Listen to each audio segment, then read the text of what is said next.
सामान्य रीते शिवजी ने भस्म और पुष्पों शणगार करवामां आवतो होय छे, परंतु पोरबंदर में भोजेश्वर महादेव ने शिवरात्रि दिवसे सोनाना आभूषणों विशेष शणगार करवामां आव्यो हतो। भोजेश्वर प्लॉट में आवेल भोजेश्वर महादेव मंदिर श्रद्धालुओं माटे आस्थानुं केन्द्र समान है। मंदिरना पुजारी उपेन्द्र जोशीए जणाव्युं हतुं कि पोरबंदर स्टेटना महाराजाए शिवालय में भगवान शिवजी तथा माता पार्वतीजी माटे 1.25 किलो वजनना सोनाना दागीना बनावडाव्या हता अने तेओना हस्ते शिवरात्रि तथा श्रावण मास में दागीना भगवान शंकरजी ने चढ़ाववामां आवता हता। त्यारथी आ परंपरा हजू पण शिवरात्रिना दिवसे यथावत छे। तेमनुं दर्शन करवा मोटी संख्या में श्रद्धालुओ उमटी पड्या हता।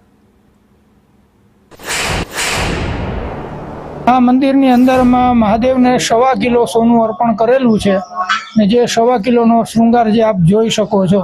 महत्व है शिवरात्रि ना दिवसे बधा भक्तो भोजेश्वर मंदिर नो लाभ ले छे अने भक्तो दर्शन करीने धन्यता अनुभवे छे। आ दिवसे यज्ञ पण थाय छे अने बधा माणसो पोतानी यथाशक्ति प्रमाणे गाय कूतरा पशु पंखी बधाने दान पुण्य करे छे अने बधा पोतानी भक्ति थी भाव थी ने प्रभुना दर्शन करे। भगवान भोलेनाथना दर्शन कर्या अने मारी बहु पावन थयो। साथे साथे आजना दिवसनुं महात्म्य एवुं छे, गायने घासचारो आपवो, पक्षीओने चण नाखवुं अने भूखाओने अन्नदान करवुं। आ बधुं कार्य करी अने हुं धन्य अनुभव्यो।